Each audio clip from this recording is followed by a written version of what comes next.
The views expressed herein are solely those of the persons expressing them and do not represent the views of the United States, Department of Defense, or Department of the Navy. Okay, welcome back, or welcome to the Finding Mastery podcast. I'm your host, Dr. Michael Gervais, by trade and training a high-performance psychologist. Today, we have something really special. This is a great episode now. It takes us right to the heart of high-stakes performance and leadership. Our Finding Mastery team recently had the incredible privilege of embarking on a unique mission. We flew to Japan, and it took a cargo plane out to the USS Ronald Reagan, a nuclear-powered Nimitz-class aircraft carrier that's currently patrolling the volatile waters of the South China Sea. Imagine being one of nearly 6,000 sailors and pilots on board, operating in an environment where tensions are high. Combat could become a reality at any moment. How do you maintain a state of constant readiness and team cohesion? To address this challenge, our team at Finding Mastery conducted 12 intensive workshops.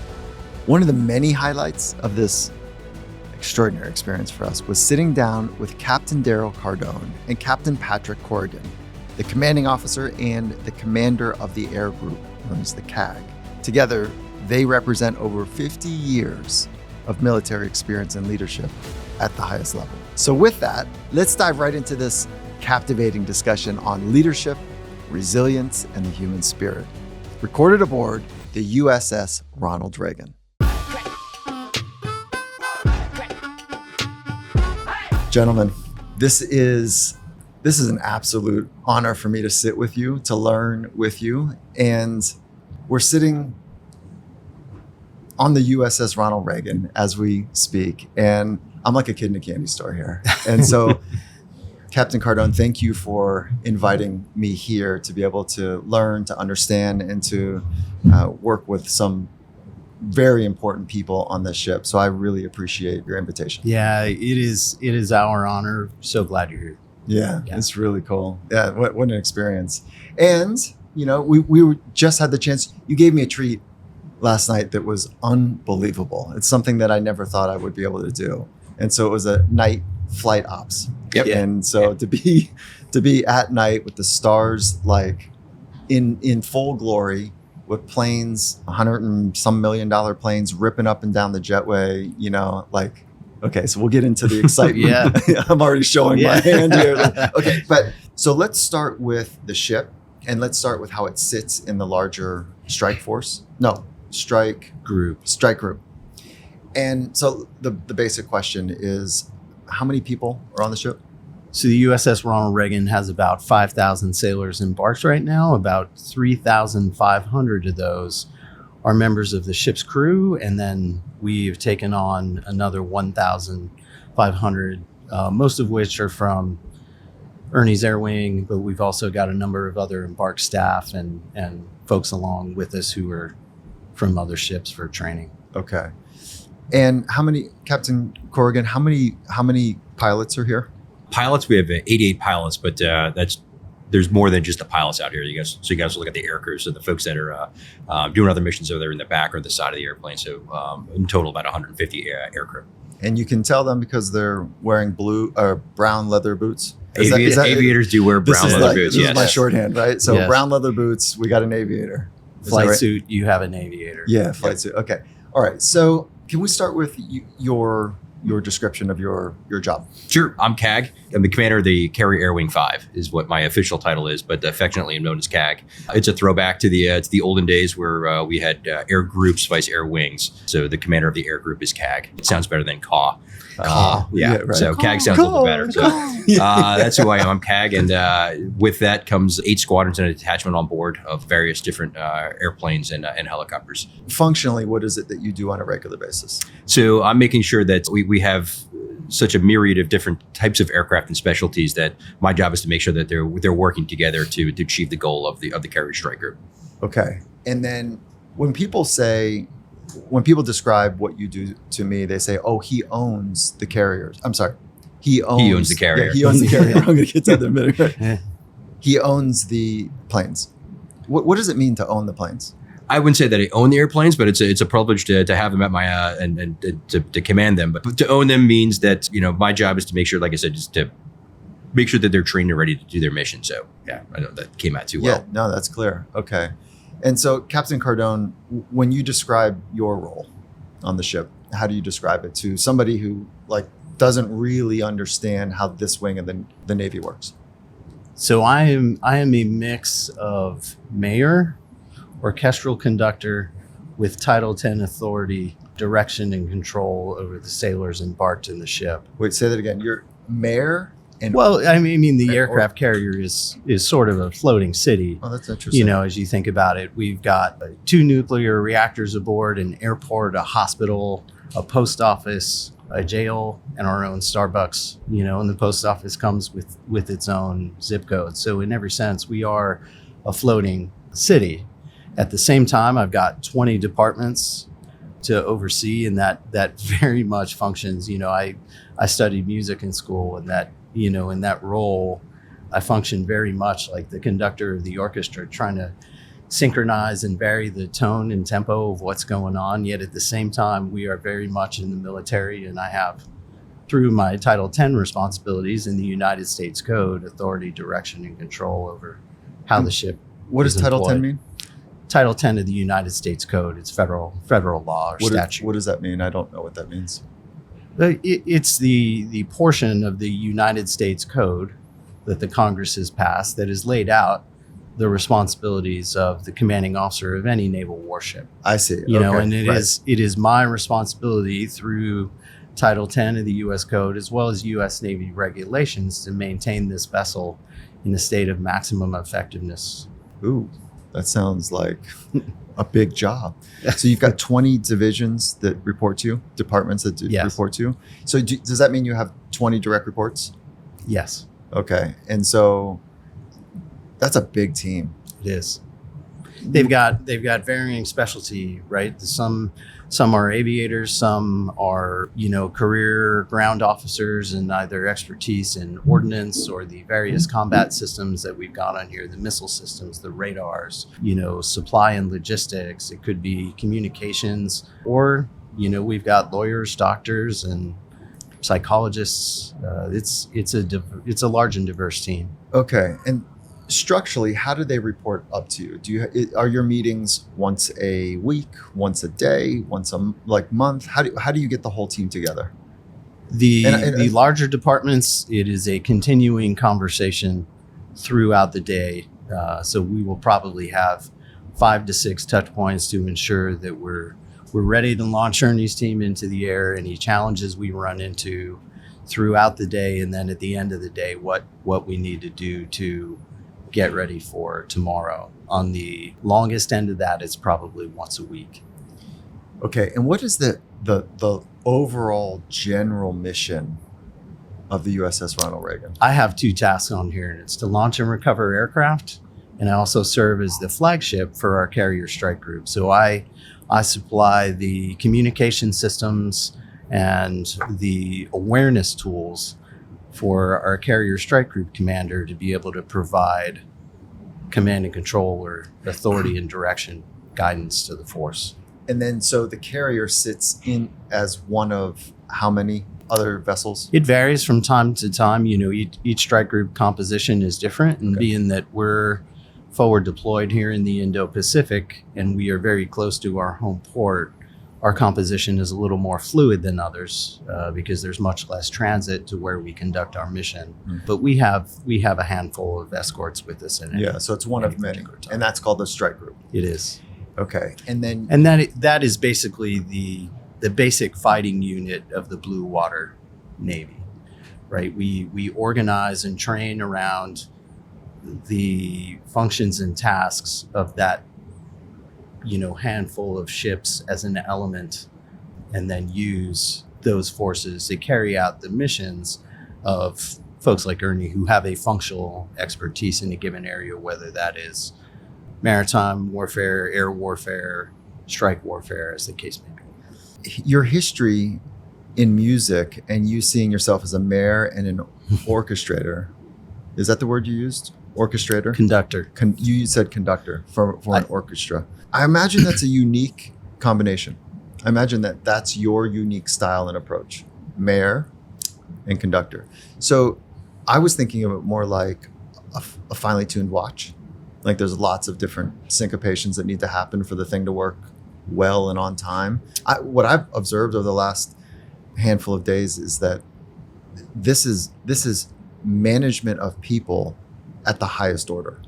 Like, I don't know, it's kind of looks chaotic, but everyone knows what they're doing, and come to learn that the average age group is somewhere between 18 and 26. Do I have that right? You do.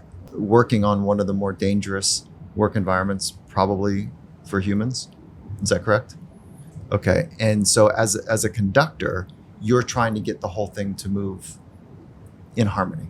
Yes. Well, but the piece that I would add to that, this team does not need me to stand in front of them and wave my arms around for them to do the right thing, right? The New York Philharmonic can play through, a piece of music without that conductor waving their arms in the beginning. The real value in there for the person on the podium is to recognize when someone in that group is giving you their best art, or to use your, when you step on that podium with clarity of vision of what right looks like, of what excellence looks like.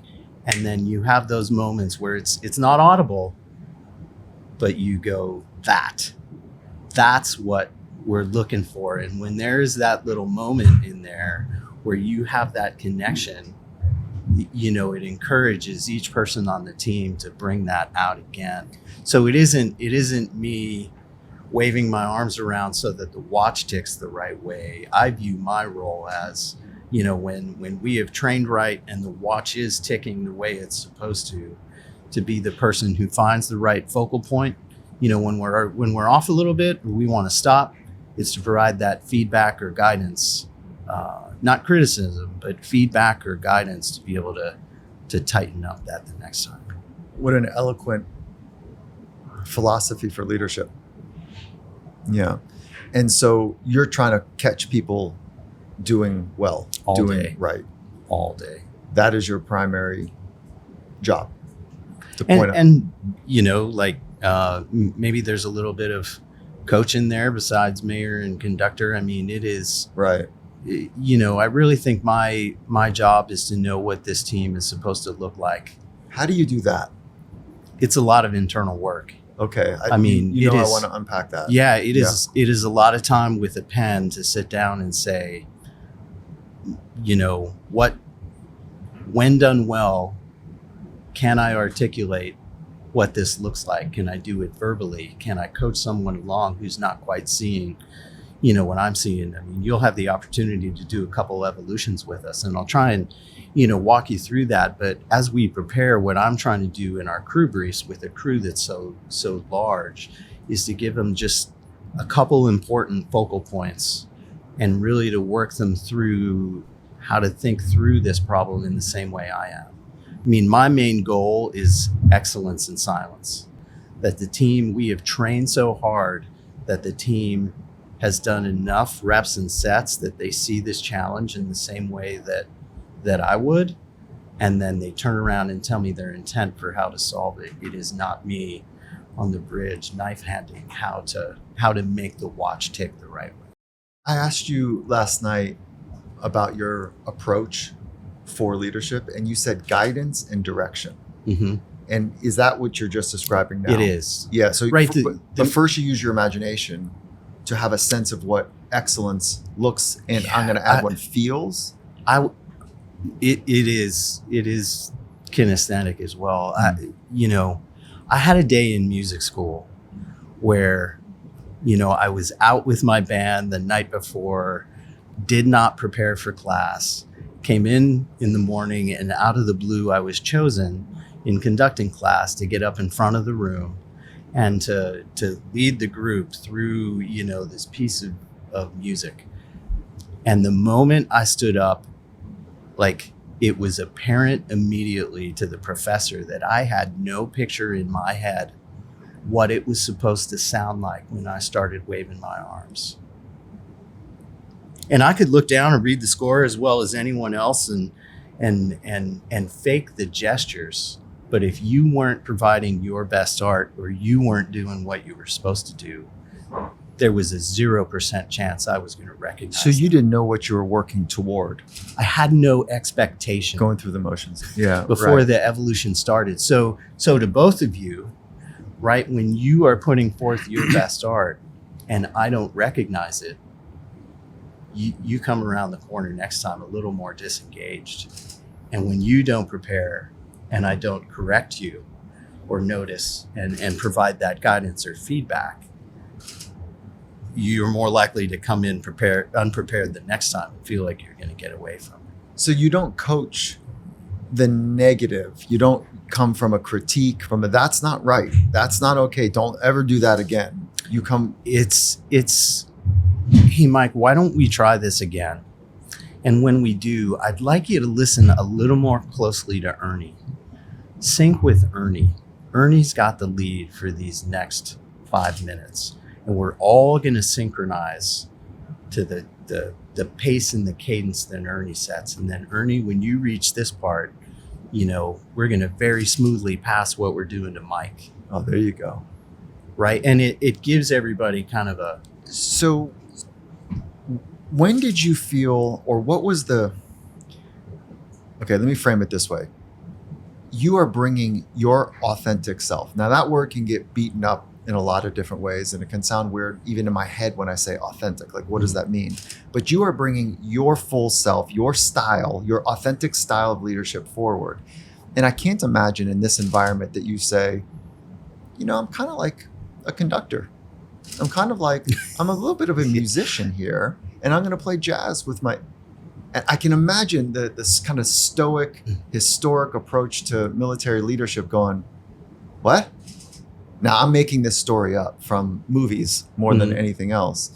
But there's this barrier sometimes, this thing that keeps us tight, like we're supposed to be something according to how they want us to be. And we're afraid to break the mold to be our full self. So do you recognize what I'm saying, that there was a moment of tension? Can you maybe share a story when to illustrate this point in your life? Well, this has been my experience since before day one with the Navy. When I called the recruiting office. Wait, hold on. I got to interrupt you. I'm so sorry. What is happening above us right now? I'm looking at you because it sounds like some engines are rearing. The whole ship is trembling right now. So what you just heard is that's the first airplane going off for our Vent 2 launch right now. So that was probably our tanker getting airborne as the first of the many airplanes about to go off the front end. I mean, it is like the most kinetic, like powerful, expression of force that you can. I mean, it shakes the whole ship. And how big is the ship? It's 1,092 feet long, 257 feet wide. Leave it to the expert. Which, if you stood the USS Ronald Reagan up on her stern, she'd be slightly shorter than the Empire State Building. Oh my goodness, that's a great visual. Yeah, very cool. And so, how often are we going to hear the planes? Right now we're launching about every hour and a half. Okay. We have a cycle that starts and lands. So what we'll do is we'll launch off 10 or 11 airplanes. Yeah. Since the runway is where we take off is where we land. So we'll launch all the airplanes, and then we'll immediately after that we'll start recovering another 10 or 11 aircraft. And then the pilots will park those airplanes and hand them over to the maintainers. They'll gas them up, turn them around, and then another 10 or 11 pilots and aircrew will get into those jets, and we'll do it all over again in another hour and a half. So while it's about 12:30 right now, in about an hour and a half, we'll do it all over again. We'll do that for 12 hours a day. So we're gonna feel the room shake here, and as you're gonna feel the next 15 minutes. Yeah, that's what's up. Okay, good. All right, cool. All right, so I'm interrupting what I think is like gold. So sorry, just okay. So go back to where you were. So I very quickly. Growing up, there were only two things that I wanted to do in life. One was be the lead guitarist in a rock band, and if I couldn't do that, I wanted to be in the FBI or the Secret Service. I had many uncles who were of the World War II generation. My father served in Korea, so there were plenty of folks with military experience in my family, but they didn't talk about it a lot. And though I didn't really think about that much as an option, I played sports until I found music. more specifically till I found Eddie Van Halen. And then from then on, the guitar was my thing. I studied that throughout school, but as I got into graduate school, decided that wasn't the path that I was going to take. Because quite honestly, I saw many people who were way more talented than me who were, struggling in one form or another. And at that point, I thought I would pivot to the FBI or the Secret Service because I love problem solving. And in 93, there was a government hiring freeze as I was finishing school. And they said, we'd love to have you on our team, but we're not hiring anybody right now. When I said, what is the next best thing that I can do? They said, to get a commission in the military. I said, which service? They said, doesn't matter. We're looking for leaders. And all of a sudden, the conversations that I had heard around the table in my family started coming back. And so I called the Navy recruiting office in Philadelphia, Pennsylvania. I called up. I said, good morning. My name is Daryle Cardone. I'd like to apply for officer candidate school. And they said, hey, that's fantastic, Daryle. We need people right now. What did you study? And I said, music. And he said, we don't need any more band majors, and hung up on me. And I had the look on my face that you do right now. I was like, well, that's not what the brochure said. Yeah, right. And, at the same time, I thought, Philadelphia's got to be a big office. I'm going to wait 5 minutes, call back and see if I get somebody else. Oh, wait, hold on. That? We're talking about that? Yeah. That is probably the crown jewel of how you have led to the position that you're in. How do you just, in a word, what is that you're describing right now? Grit. It is. Perseverance. Passion, perseverance for a long-term goal. Amen. So you had that at a young age, but it's like you didn't take no for an answer. So you're going to persevere independent of what the experience was. And how did you learn that? Probably from my dad. It was a work ethic. I certainly learned a bunch of it through sports. You find a lot of adversity and you continue through that. And certainly, as I started to study music, there was a passion and a discipline that came from that. And I just thought, if this path doesn't work, I'm going to find another that will. Okay.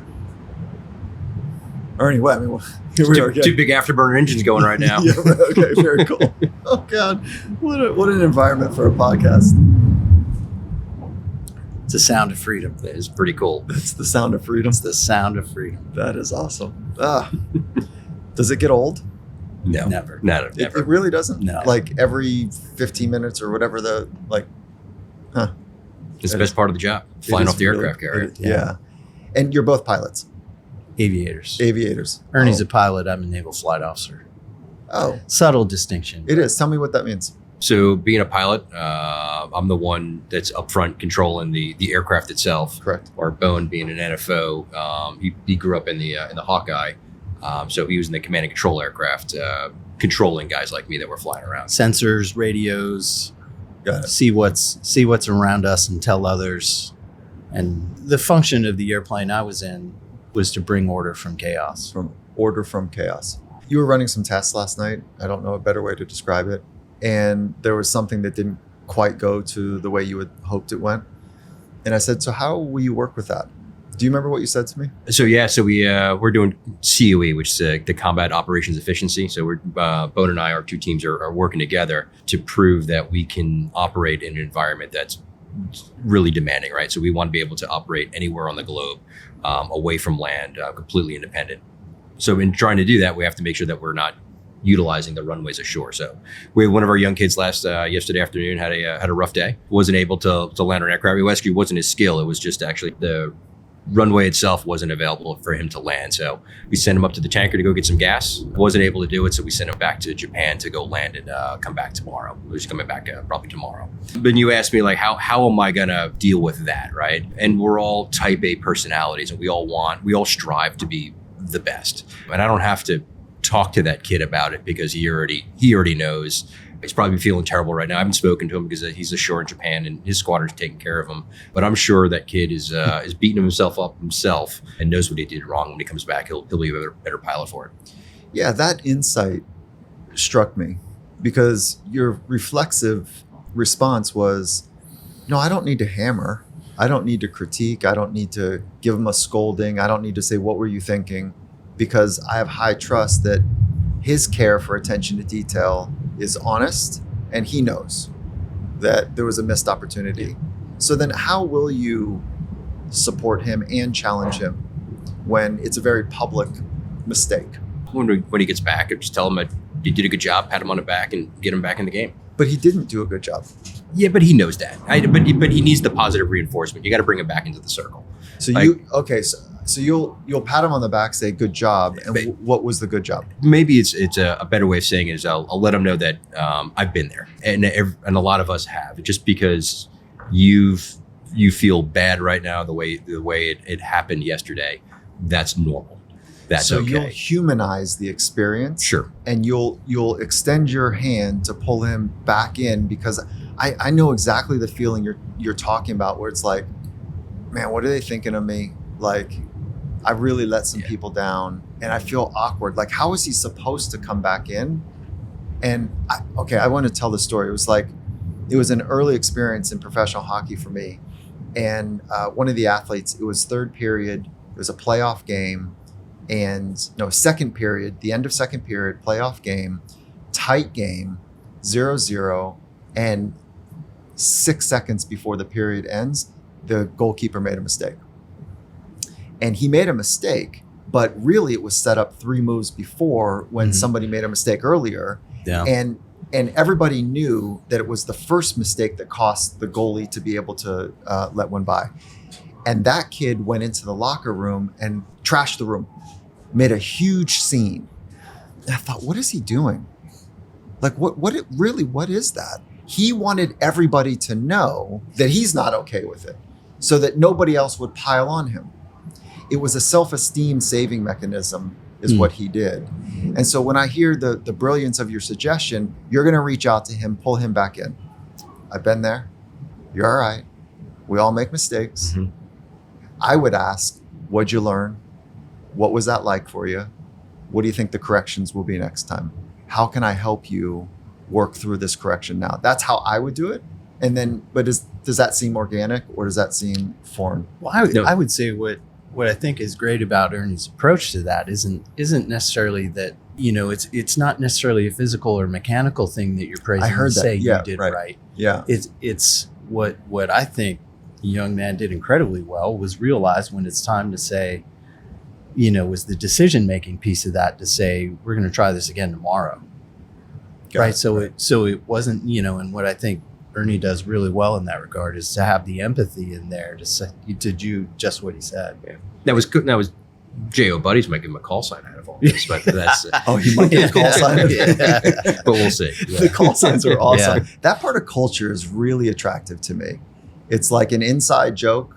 There's some sort of specialness about, and you can't, if I have it correctly, you can't give yourself a call sign. Somebody else has to give it to you. Nobody's going to walk in and say. The group gives it to you. Yeah, the group gives it. And so there's a consensus. They have to agree that that's the one that's going to stick. Mm-hmm. And in locker rooms, it's not as formal as what you guys get to do, meaning your call sign is on a plane, right? Like, it's not that formal, and you wear it. It's like the one that as soon as like someone says, yours is bone, right? As soon as someone says bone and then they see your face light up, like you don't like it, everyone piles on like bone. That's the one now. Same thing in our community. Yeah. So how did you get yours? I showed up to my squadron. It's actually not that great of a story. I showed up to do my JO squadron with a buddy of mine who was tall and thin, and we became a pair. So we actually started out as Ren and Stimpy, and then it came down to Bert, Ernie, Lenny and Squiggy, or Ren and Stimpy, and I became Ernie, and he became Bert. Bert's now Catfish, but it's stuck with me for 25 years now. That's awesome. Oh, that is really so. Last night, even on the flight deck, you had said something like, I think one of the questions from one of the athletes was, what's it like or something, and you said, oh, I'm kind of short and stocky, I'm built for it, or something like along those lines. So you've embraced. The stature, the call name, 100%. The whole thing. Yeah, right. I'm quite happy with my call sign. I have no problems with it. It's who I am at this point in my life, and it's just most even my family calls me Ernie sometimes. You know what I like about it, about this practice, this culture invitation, if you will, to be part of something, is that sometimes people can see us easier and better than we can see ourselves. I think it takes a lot of internal work to really know yourself. And this is the collective saying, we see something about you and we're gonna see what burns a little bit, but it's true. Like that fits your stature. Sure. Especially if you're standing next to, a bird. Yep. Right. Yeah. And so yours is bone. Yeah. Do you have a story here that you when can I share? when I got to my first squadron, one of the leaders there was a big fan of the movie Goodfellas, and there was a guy in the movie named Frankie Carbone who ends up getting hung in the meat locker from a hook. And as they saw my name on the orders as a pending inbound officer, called me Carbone way more than they called me Cardone, and that ended up getting shorted. Totally got it. Shorted. Yeah. So it just kind of fit. Yeah. Okay. So what keeps you guys up at night? I'll say I generally sleep well. We have a very talented, confident, capable team. The thing I am sensitive to is the sailor I haven't reached yet, who is struggling, that I have the ability to help, but it hasn't identified itself yet. And is that sensitivity to reaching that one or those manys, is that coming from, use the word earlier describing Ernie about empathy, is it coming from a felt sense, or is it more like it's just not right? We need to find a way. Is it more cognitive or is it more empathetic?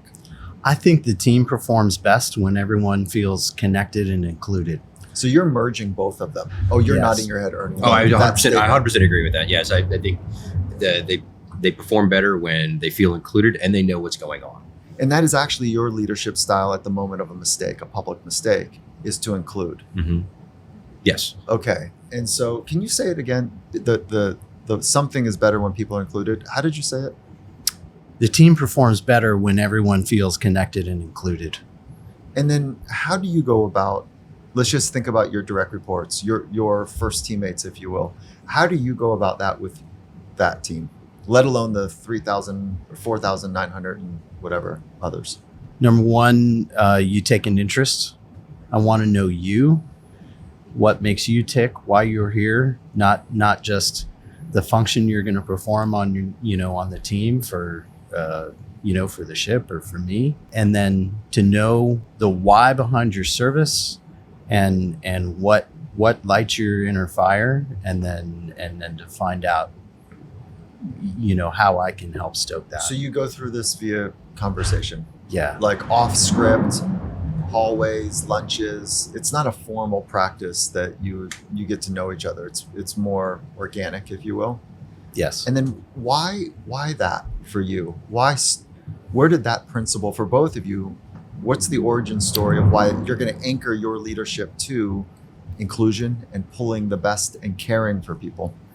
For me, I'm sorry, one more thought. It's written right now in the books to do that, but I don't believe that came. For me, it's like Ernie said, you get who you get, right? There's the artist in me has that kind of empathy, creativity feel, and for me, when we're transparent, when we're open, honest, and authentic with each other, we then co-create the path that is going to get the team to the highest level of performance that we can. And I would add, like, that's how I would want to be treated. And I think that, I think that's where it comes from. I mean, if I maybe I just feel that's just normal for me, but that's how Bone and I got to our positions. It's just, that's how if you want to get the most out of people, you treat them like people. You get to know them. I'm really inspired by it, like really inspired, because it doesn't feel, like I was saying, like a knowledge script that you're coming from. It feels warm. It feels honest. I'm seeing the courage that you have to bring yourself forward in your unique styles to do it. I think I'm feeling right now what modern leadership is, and I would not have guessed that before I came here. I'll throw that back. Yeah.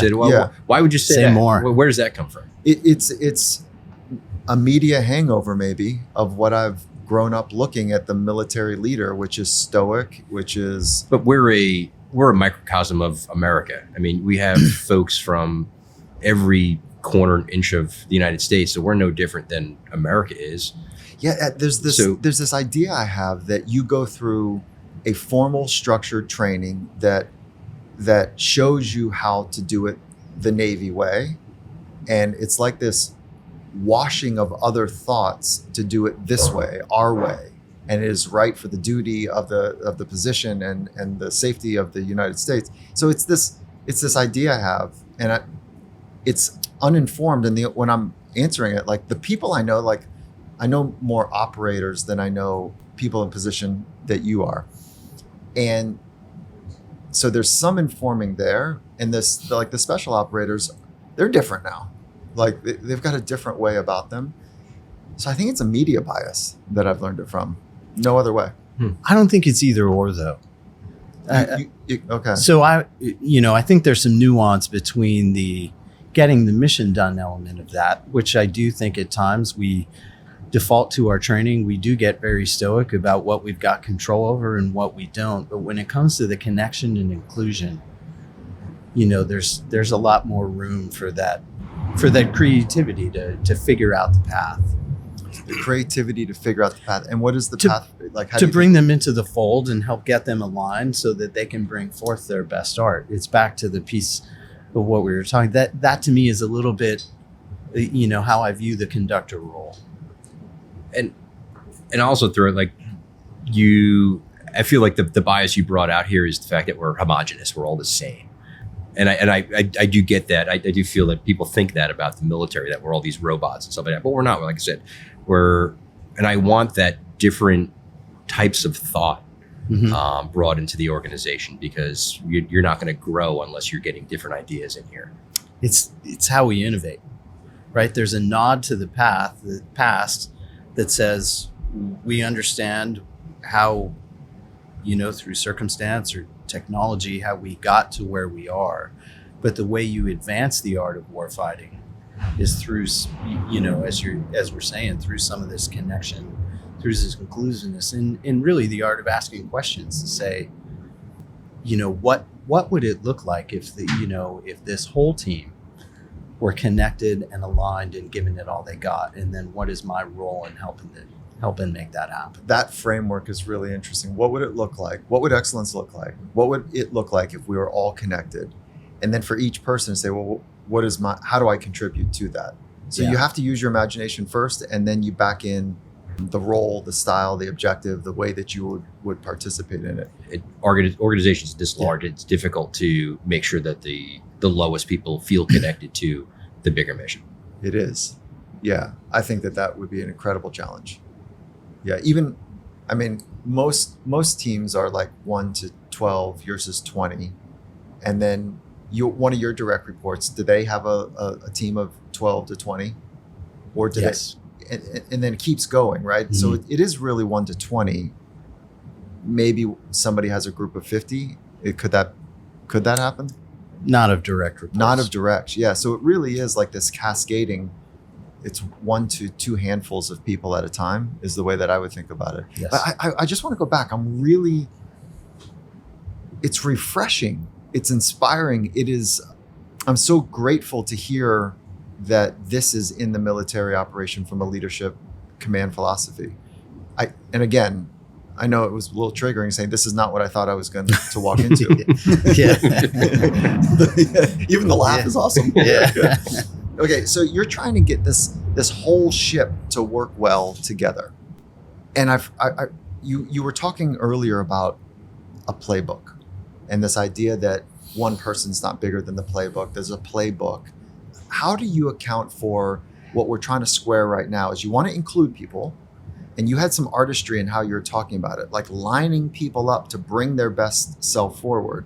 But how do you run a playbook and account for the individual nature of the 5,000? So I think you honor the creativity where it aligns with a larger effort, and to say you have to put bounds on that. Just like, if you went to see the New York Philharmonic and the percussionist was the one guy in the back just clanging the cymbals whenever they felt like it would stick out. Yeah. And the conversation would become, love your passion. Right? Let's have this moment where I give you the nod and then you go for it. Got it. Okay. Right. So again, there's your style. Yes. Right. So you wouldn't say, "What are you doing?" Right. There's no chance that sounds good to anybody. You don't go there. I try not to. What do you do when you're tired? Well, that's where I was going with that, right? Like, because I am not my best when I'm tired. So like, what 100%. Yeah. It is when I am tired, worn out.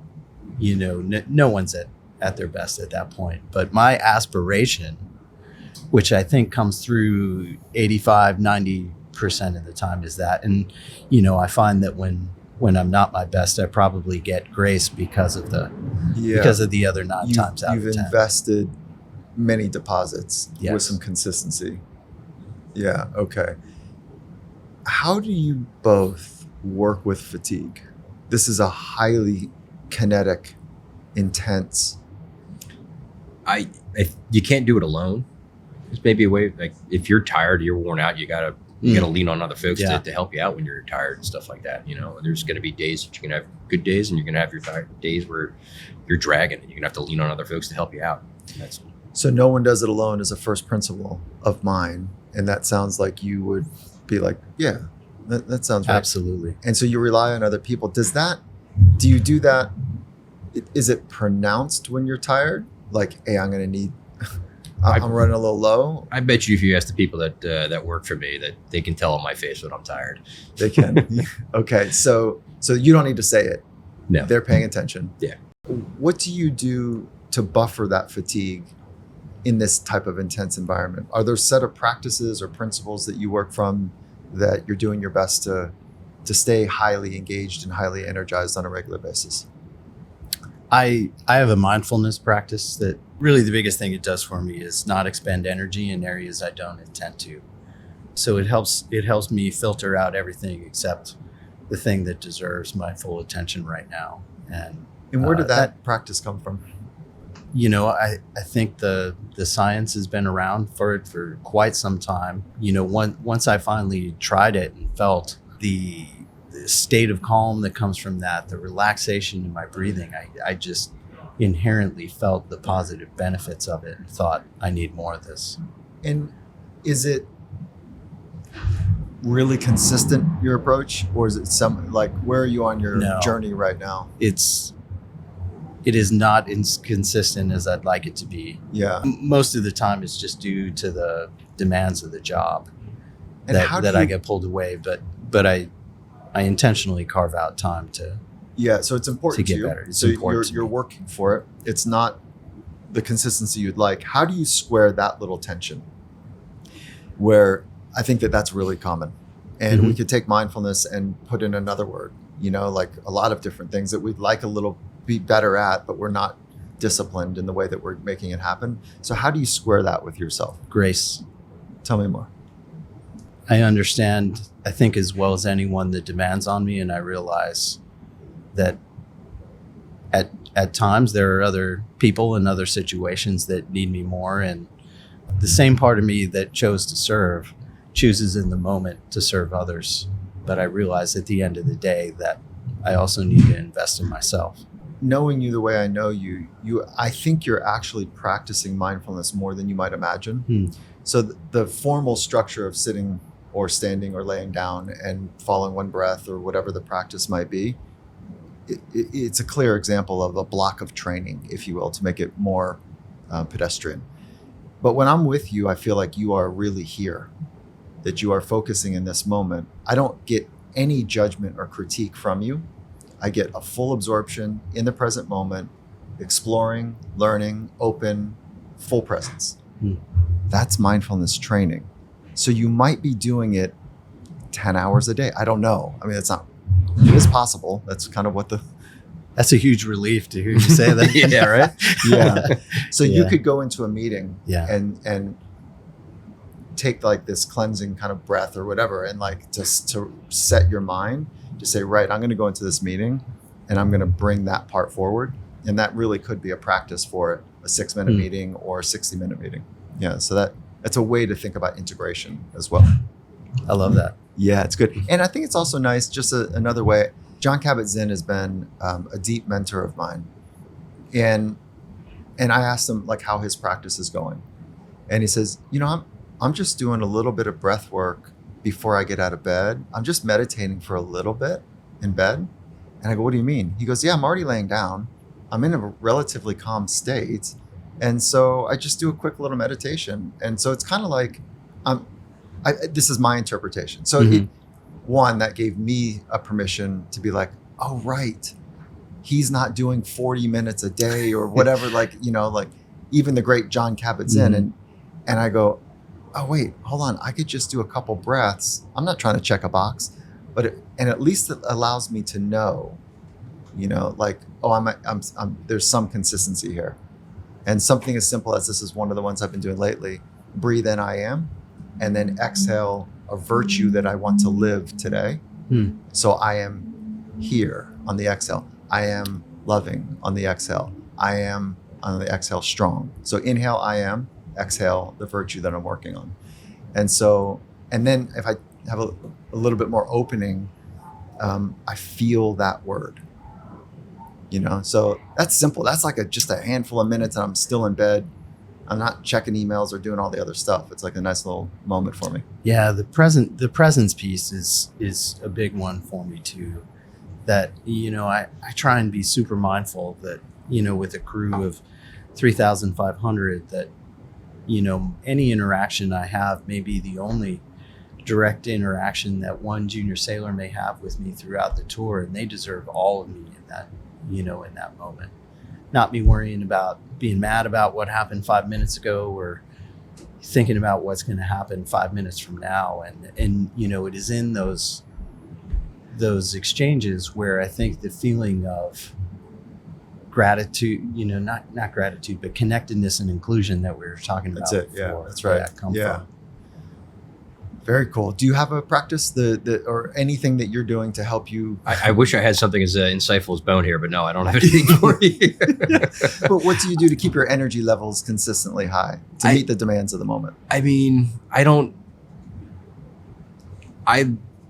really like what I do.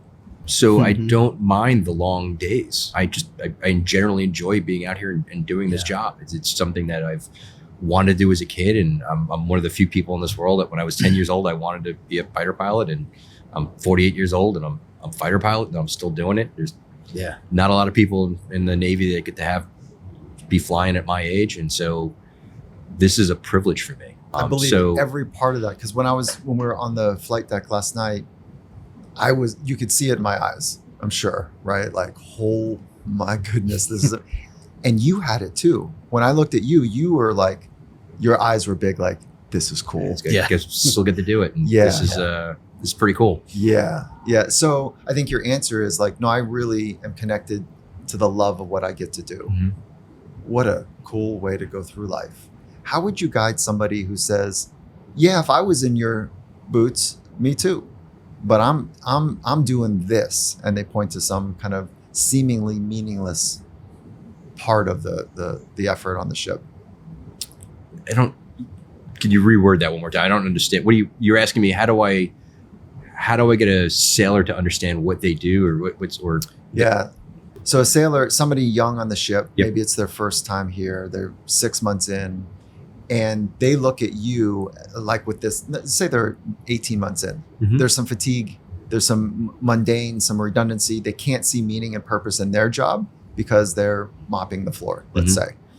And they say, well, of course, Captain has that love because he's a pilot. He gets to do that. And one day, if I could do that, but I'm doing this nonsense every day. But when I was in college, I was mopping floors on ships as well. So you identify with them in that respect and explain to them like, everybody starts here, and show them that you can do this too. There's nothing holding you back from getting to where I'm at right now. That is the amazing and I'll help you get there. The amazing thing. That ad, and I'll help you get there. Yes. That's where you're going. Yeah, 100%. Yeah, sorry. Not only is there a program, but like we'd love to have you doing what we do. It is awesome. Yeah, come do it with us. Yeah, that idea that you have to be about it, walk the talk the walk. I think that is one of the central components of leadership. Because as soon as someone challenges you and you're not real and you've been fronting and you just meet them with intolerance or frustration, that it just doesn't, I haven't seen it work. I don't know if it works at all. I've got this quote over on the right side of my computer monitor. You could probably see in the corner over there. Yes. About like taped to your about monitor. being the master in the art of living, and that it's like when you read it, you can't see the difference between when we're working or when we're playing. Yeah, it's so good. Yeah. Is that how it feels to you? Oh, totally. Yeah. So Totally. that leads me to believe that you might be less expensive of an organism to run because you are running on joy and happiness, love and kindness, appreciation. From an inclusion. energy perspective. Yeah. So from Yes. an energy. So when you're running from intolerance, frustration, fear, anxiety, anger, resentment, it's very expensive. And we're living in a world where anxiety and depression, addiction, suicidality are not moving in the right trend direction. And when I am in an anxious state, I'm more likely to be irritated and frustrated, and I am more expensive to run. Yeah. And so then my fatigue curve looks very different than what yours might look like, so nice job being a model for that. That's really cool. So when we shift gears just quickly here, how do you fold the new sailors in to the rhythm of this ship? What do you do as you bring them on? Well, the Navy has formalized programs for us to indoctrinate new folks, to welcome new folks, to mentor new folks, but most of the real work happens one-on-one. It happens at the peer level, and someone finds the person they are going to hang on the hip of, who's going to pull them through their qualifications to show them what right looks like on a daily basis at the deck plate level. And that is your approach on this ship, or that's the Navy's approach, like a mentor relationship? I think both. That is, we certainly cultivate that on Ronald Reagan, but that is what I've seen work best every ship I've served on. Ernie, did you have that person when you were coming through? Coming out here, yes. A mentor that, like someone on your hip to show you what quote unquote good looks like? Throughout my career, I think we've all, did? I mean, the mentor program the Navy has a mentorship program that starts out when you first join. But I think we all, Bone and I wouldn't have gotten here without having mentors that we reach out to, both, for me, it's, not just the officers, but I have some, senior enlisted folks that I'll reach out to if I have questions or need some guidance. There you go. My smallest, tightest group of friends from my first tour have all ended up as aircraft carrier COs. Oh, you had a little pocket of excellence, like we call it hotbeds. You had a hotbed of... We did, yes. Yeah. Was that looking back, is that something you guys talked about? Like one day I'm going to, and the other person said the same thing? We talked about how we were going to continue to grow and contribute. To each other? To each other, to the Navy, to the nation. I see. It was about doing, not about being. What does that mean? Well, it's that, it wasn't like, hey, I want to be the commanding officer of an aircraft carrier. It's like, I want to do the things that only the commanding officers of aircraft carriers have the privilege to do. Oh, that's really interesting, because I think what you're pointing to is like, I'm not just trying to get the title so I can be important. Is that Yes. okay? Because I've got this approach, is that I'm listening to world's best, and tell me if this sounds right to you, or you do not swallow any hook that I'm providing here. That they meaning for historically best in the world would say, I need to do the extraordinary to be extraordinary. So I need to do the thing to be okay. I need to do something great to be great. And they're flipping the model right now, saying, no. I need to be me. I need to be present. I need to be creative. I need to have a sense of being my very best. And then the doing comes from there. But I almost think we're talking about two different concepts. But I wanted to see if we are, or how you respond actually to that framing of what I just said. Yeah, to me, it's about a growth and contribution thing. From a growth perspective, I'm trying to become the best me, right? I was divinely wired how I am, and it is my obligation to bring all of that out. Not so that I get some title, or not so that I achieve more rank, get more pay, get more medals.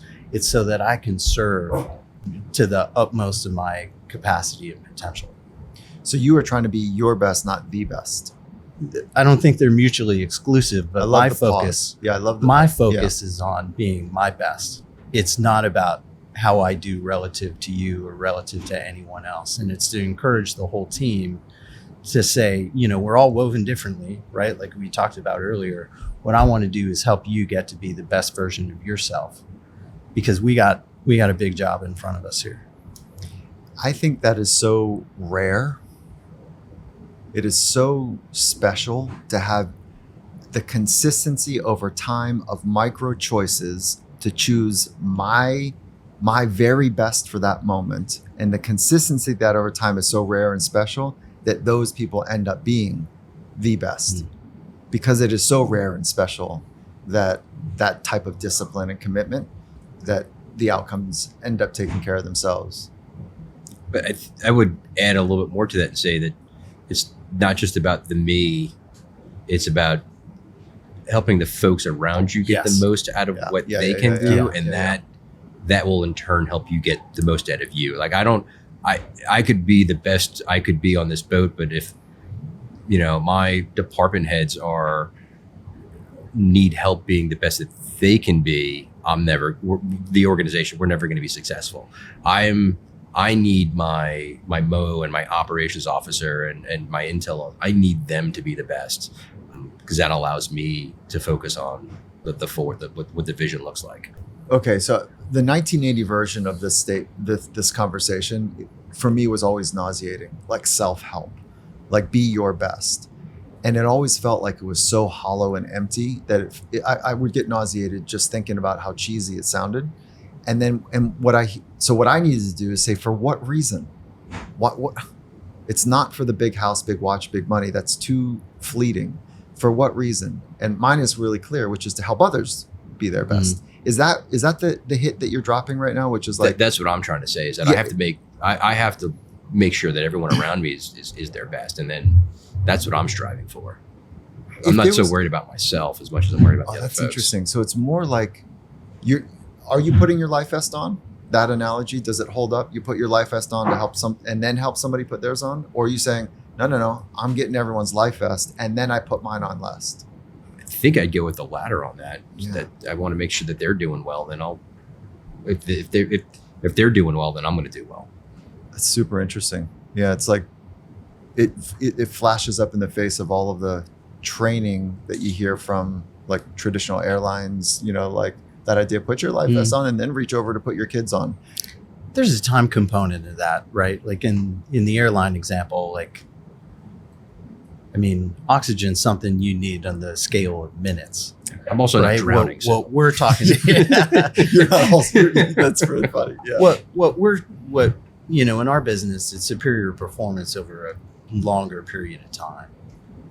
Superior performance. What's funny is that you bring that up, is that my first experience with the USS Truman, the first opportunity I had to work with similar ship. The commanding officer said, this was like 15, 20 years ago, and said, Mike, can you send over, it was the chief of staff, to be clear. Can you send over the talking points? We're really excited to have you on board. Can you send over the talking points? And so I sent him over, and the title slide was something about peak performance, this was a moment where I shifted my entire approach. He wrote back, it was like a big red mark across the PowerPoint, and said, we're not interested in peak performance. We are interested in sustaining superior performance during wartime. And I said, oh my God, I am such a rookie. Like, are you kidding me? Like, yes. So it really reframed how I thought about what we're really trying to do. And you just brought that word up again, sustaining superior performance. And it sounds like the model is we need to help each other be our very best. And then that is the recipe for sustainable, superior performance. That's awesome. That's so inspiring for me. Yeah. Yeah. I know. Yeah. That is great. Okay. Couple last little questions here. Finish this little thought stem. I am. Ernie, you go first. I'm happy, satisfied. Connected. My vision is. My vision, I mean, I got a lot of visions. If you just want like my professional vision, is just I want to make sure that this air wing is as prepared as it can possibly be. To maintain the USS Ronald Reagan in a state of maximum effectiveness. Maximum effectiveness. My purpose is. My purpose is to make sure that everybody in CAG 5 has an opportunity to succeed. I have 3. Am I stealing yours, man? You can go first if you want, man. No. I have 3 things I center around. 1 is actualizing my potential. 2 is preserving and protecting the national security of the United States and its vital interest. And the 3rd is to create and invest for impact. You guys are really thoughtful. Now I'm going to dumb it down a couple notches here, if you'll allow me. If you were a WWE wrestler, what would your call sign be? Who? I go with Big Earn. Yeah. Keep it simple. Yeah. Big Earn. Yeah. I don't know, with a name like Cardone, it'd be the Italian stallion. I don't know. Oh my God, that is so funny. All right. You guys are awesome. Thank you for your guidance, your leadership. It feels like those are words that don't hold enough weight to the way I feel about how you're governing your life and leading others. And obviously the service to do something very dangerous, very exacting, very complicated for the safety of many. So thank you for all that you bring to this conversation and to the safety globally. Yeah, thanks. Yeah. Thanks for being here and investing in us. And it's a pleasure to have you aboard. Appreciate you being out here and letting us show off what our sailors get to do every day. Yeah. If I could just add one thing at the end as we close, it's that I hope everyone listening to this leaves proud of the work that the youth of America are doing out here. Ernie and I have the privilege to serve with the 1% of the nation that raises its hand and dons the cloth of our nation to go hard places, do hard work without a lot of recognition. And I want the American people to know that the tax money that goes towards the United States Department of Defense, the United States Navy, and the sailors who serve out here, they are more than getting their money's worth. And I'm super proud of them. Awesome. And if there's one mindset that you would hope the now generation invests in to get better at, what would that mindset be? Super open-ended question. Always becoming. So like the mindset of becoming. Mm-hmm. Very cool. I never liked the idea that each generation is so vastly different that you have to identify them differently. Mm-hmm. I think that the men and women that serve in this generation of men and women that serve in the military are no different than the men and women that served in the generations in past. So I just I don't like pinning them down in that way. Does that make sense? People talk about how sometimes how do you lead this generation of people like they're different than the last. You lead this generation just like you led the last group of folks that came through. You treat them with respect and you hopefully give them an idea of why they're out here. So I don't have anything that this generation should do any different than the past. Would you point to purpose as something that you would want to call forward for people? So we got becoming. Would you say purpose as a mindset, like being purpose-based, would be important? Sure. Yeah. So we're moving away this generation. We're just saying the folks that you're hoping are going to serve in the right way. What mindset would you want them to have? I don't want to put purpose in there if it's not. No. I have a purpose or better themselves. I mean, if they're striving to better themselves, then the service itself is going to get better as a whole. There you go. And we're hiring. They can come do it with us. Very cool. Appreciate you guys. Thank you again. No problem. Thank you. Yeah. Thanks for your time. Yeah.